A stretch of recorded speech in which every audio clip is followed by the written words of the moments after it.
une deuxième vidéo fiche méthode sur le chapitre sur les variables aléatoires à densité. Alors dans celle-ci, nous allons voir comment démontrer qu'une variable aléatoire réelle est à densité. Donc, je vais commencer par rappeler la définition. Donc on va dire qu'une variable aléatoire réelle, qui s'appelle ici x, est à densité si sa fonction de répartition, qui ici sera notée f grand X, donc c'est une notation assez usuelle, si cette fonction de répartition est continue sur R et de classe C1 sur R, sauf éventuellement en un nombre fini de points. Voilà, donc si on vous pose la question, montrer que X est une variable aléatoire à densité, ah, ce n'est pas très compliqué, il faut juste démontrer ces deux points. Donc montrer que la fonction de répartition est continue sur R et qu'elle est de classe C1 sur R, sauf éventuellement en un nombre fini de points. Alors je vais dire quelques mots de cette formulation qui est un petit peu étrange. Alors ce qu'on entend ici, donc quand on vous dit de classe C1 sur R, sauf éventuellement un nombre fini de points, si vous arrivez à démontrer que f est de classe C1 sauf en 1 point, 2 points, c'est bon. Donc ça vérifie bien cette propriété. Donc très souvent, vous aurez une fonction qui est de classe C1 sur, par exemple, sur R étoile, ou sur R privé de 2, ou sur R privé de 0 et 3. Dans tous ces cas, f est de classe C1 sur R, sauf en quelques points. Mais il faut que vraiment le nombre de points en lesquels la fonction n'est pas de classe C1, il faut que cet ensemble de points soit fini. Voilà, donc on va voir ça sur un exemple. Donc il y a aussi un autre exemple dans le cours. Alors ici, on a une fonction qui est la fonction qui est définie sur R de la manière suivante. C'est la fonction qui est nulle sur moins l'infini 1 et qui vaut 1 moins 1 sur t sur 1 plus l'infini. Donc on va démontrer que cette fonction est une fonction de répartition. Pardon, on va démontrer que la variable aléatoire x qui a cette fonction de répartition-là est à densité, et pour ce faire, on va démontrer que cette fonction f grand X vérifie les deux points précédents. Donc on va commencer, on va le faire dans l'ordre, on va commencer par étudier la continuité de cette fonction sur R. Alors déjà, donc on voit qu'on a une fonction qui est définie dans deux parties, donc sur moins l'infini 1 et sur 1 plus l'infini. Donc on va déjà commencer par dire que f grand X est continue sur moins l'infini 1, et on va expliquer pourquoi. On va dire qu'elle est continue sur 1 plus l'infini, et on va expliquer pourquoi. Et après, on s'attardera sur la continuité en 1. Donc finalement, ici, c'est vraiment une question d'analyse, c'est une question qu'on a beaucoup traitée dans le chapitre sur les limites de fonctions. Alors, f grand X est continue sur moins l'infini 1, car, donc ici, l'argument est simple, car fx est nulle, est constante sur cet ensemble.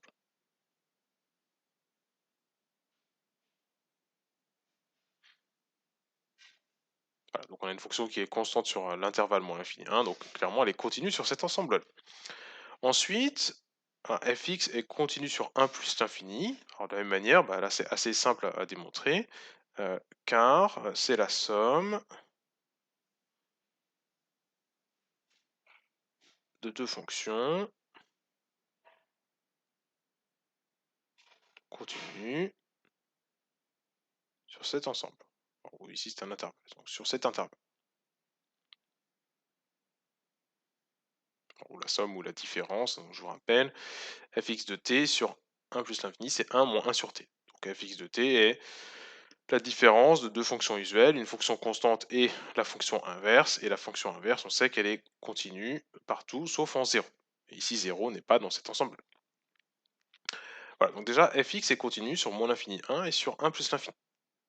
Donc maintenant, vu qu'on veut démontrer que f grand X est continu sur R, il ne reste plus qu'à regarder la continuité en 1. Donc à nouveau, on va faire ce qu'on avait fait dans le chapitre sur les limites de fonctions et sur les fonctions continues. On va regarder, vu qu'on a une fonction qui est définie en deux parties, on va regarder la limite à droite en 1, la limite à gauche en 1, et les comparer.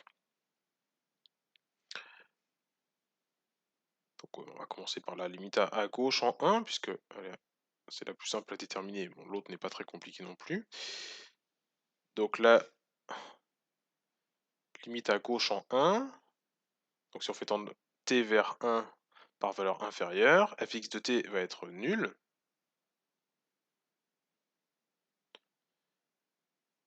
Et donc la limite en 1 moins de fx de t vaut 0. Et bah, la limite en 1 plus, alors c'est pas beaucoup plus compliqué.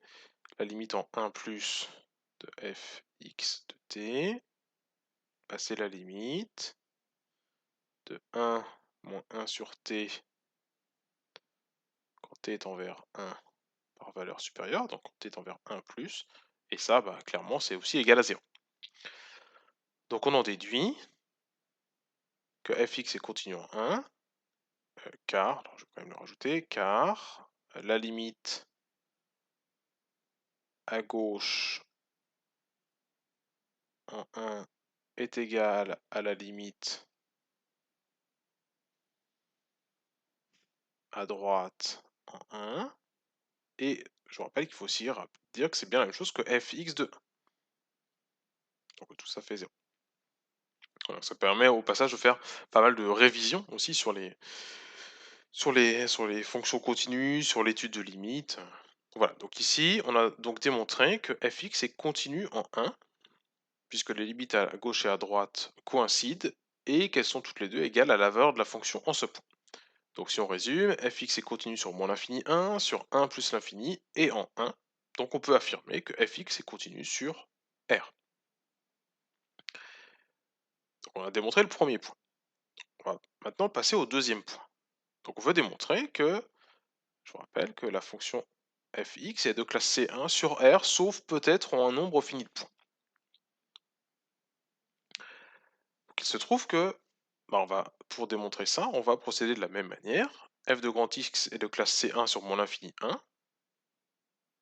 Bah, par le même argument, une fonction constante est de classe C infini sur une fonction constante sur un intervalle est, est continue, pardon, est de continu, dérivable de classe C infini, et en particulier de classe C1 sur cet intervalle.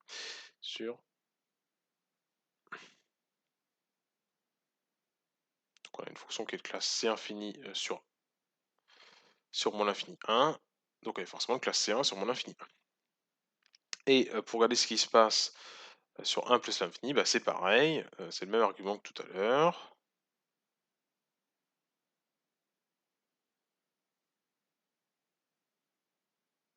Sur 1 plus l'infini, fx est la somme ou la différence de deux fonctions usuelles qui sont une fonction constante et la fonction inverse, qui sont toutes les deux de classe C1 sur cet ensemble.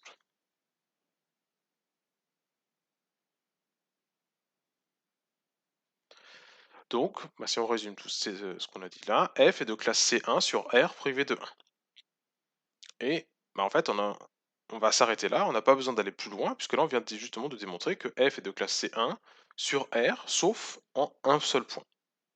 Et ce qui se passe en 1, bah, finalement, n'a pas d'importance pour le résultat qu'on veut démontrer. Donc f est de classe C1 sur R privé de 1. Donc on peut conclure, si on rassemble les points 1 et 2, c'est-à-dire que f est continu sur R et que f est de classe C1 sur R privé de 1, on peut affirmer que x est bien une variable aléatoire à densité. Et voilà, donc là, c'est la méthode standard qu'on utilisera pour démontrer qu'une variable aléatoire est à densité. Donc finalement, une fois qu'on connaît le cours, ce n'est plus qu'une question d'analyse, c'est-à-dire une question propre à des fonctions. Donc on a une fonction et on veut démontrer certaines propriétés sur cette fonction. Donc ici, on veut démontrer qu'elle est continue sur R et qu'elle est de classe C1 sur R, sauf en un nombre fini de points. Donc, dans notre exemple, ici, on a démontré qu'elle était de classe C1 sur R, sauf au point 1.